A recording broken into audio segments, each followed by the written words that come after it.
Tallinna linn on otsustanud pakkuda maamaksutõusu hüvitamise toetust. Selleks oleme koostanud ka juhise, kui soovid taotleda maamaksutõusu hüvitamise toetust lihtsalt üle Tallinna linna e-teeninduse. Tallinna linna e-teeninduse leiad Tallinna linna kodulehelt ülevalt paremalt nurgast. E-teeninduses on võimalik esitada erinevaid toetuste taotlusi. Samuti saad vaadata sulle koostatud arveid ja neid tasuda. Personaalseks kasutamiseks palun logi e-teenindusse sisse, kasutades selleks ID-kaarti, mobiil-ID-d või Smart-ID-d. Sisse logides on sul võimalik valida roll e-teeninduse kasutamiseks, kas jätkata tavakodanikuna või soovid toimetada hoopis firma esindajana. Muudan rollid kaudu saad valida sinuga seotud juriidilise isiku. Kui sul juriidilisi seoseid ei ole, siis rollivalikut ei kuvata. Oluline on arvestada, et kui sul on firma, millel on maamaksu hüvitisele vastavaid kinnistuid, siis pead antud rolli alt tegema eraldi taotluse. Maamaksu tõusu hüvitamise taotluse leiad kas ülevalt menüüst, toetused ja teenused valikust või avalehel sektsioonist muud teenused. Taotlust esitama asudes tehakse koheselt päringud erinevatest registritest, kontrollimaks toetuse tingimustele vastavust.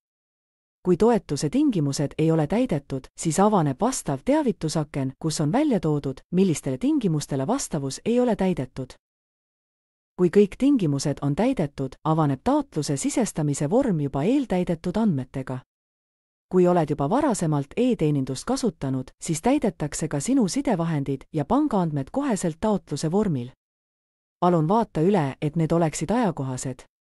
Sideandmed ja pangaandmed on vajalikud, et ametnikud saaksid vajadusel sinuga kontakteeruda ja sinu poolt antud kontole laekub ka määratav hüvitis. Vajalikud väljad on tähistatud taotlusel punase tärnikesega.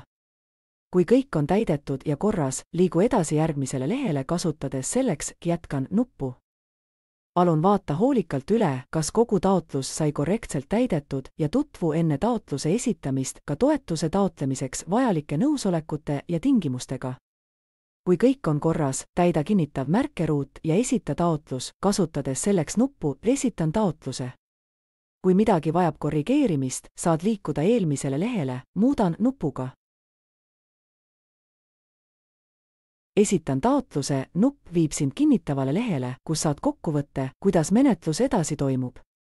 Oluline on tähele panna, et kui sinu 2025 aasta maamaksu suurus on üle 100 euro, siis lahendatakse sinu taotlus vastavalt määrusele pärast 2. oktoobrit.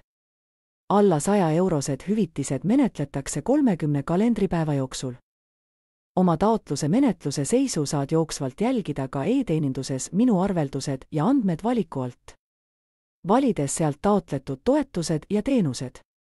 Sealt leiad ka valiku taotletud toetused.